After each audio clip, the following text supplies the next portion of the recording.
HOKA got back. Well, HOKA got heel strikers backs. I'm Nathan, and this is the new HOKA Clifton Edge, pushing the boundaries on the Clifton. So I've been lucky enough to take the HOKA Clifton Edges out on a few training runs to get an idea, a feel for them, and I'm going to be honest, I wasn't sure if HOKA had hit this one out of the park to start with. I got the HOKA Clifton Edges out on my usual 8K easy run loop that I take all the new shoes out that we're testing for a run.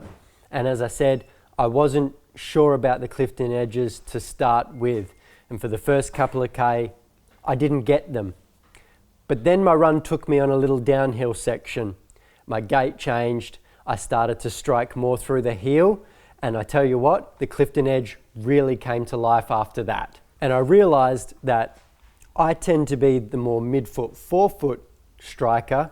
And so when I was running to start off with, I just didn't understand what the shoe was trying to do.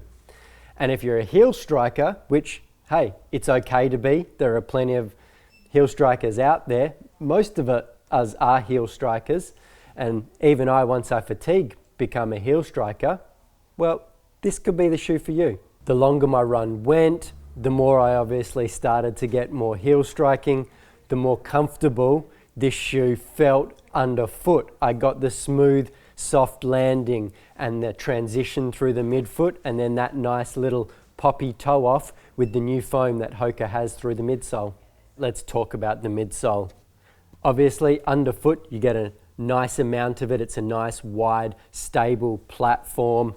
You've got the extended heel, so on landings through the heel, it's nice and soft, and that new foam from HOKA, then the last foams that they've had, is 15% lighter, so whilst it looks like a lot of shoe, it's actually quite light.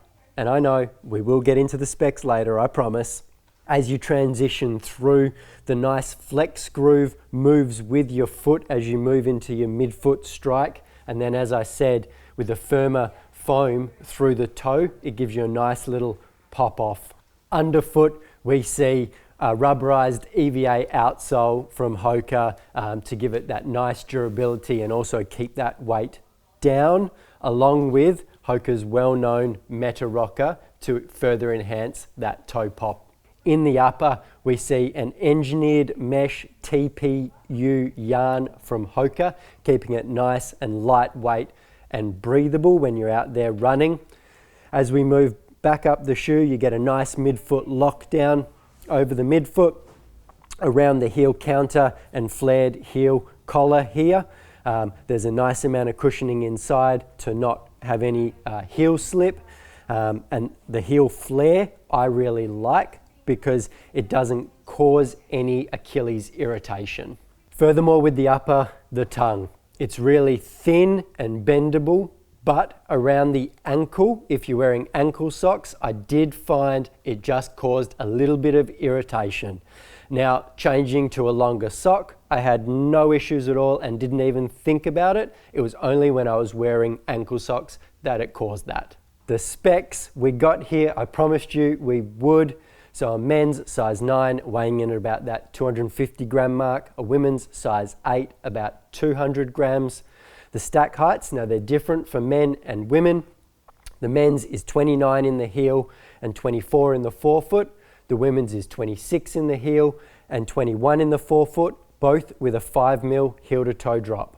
So thanks for joining me. I've been Nathan, and as always, you can find the HOKA Clifton Edge and more at Running Warehouse.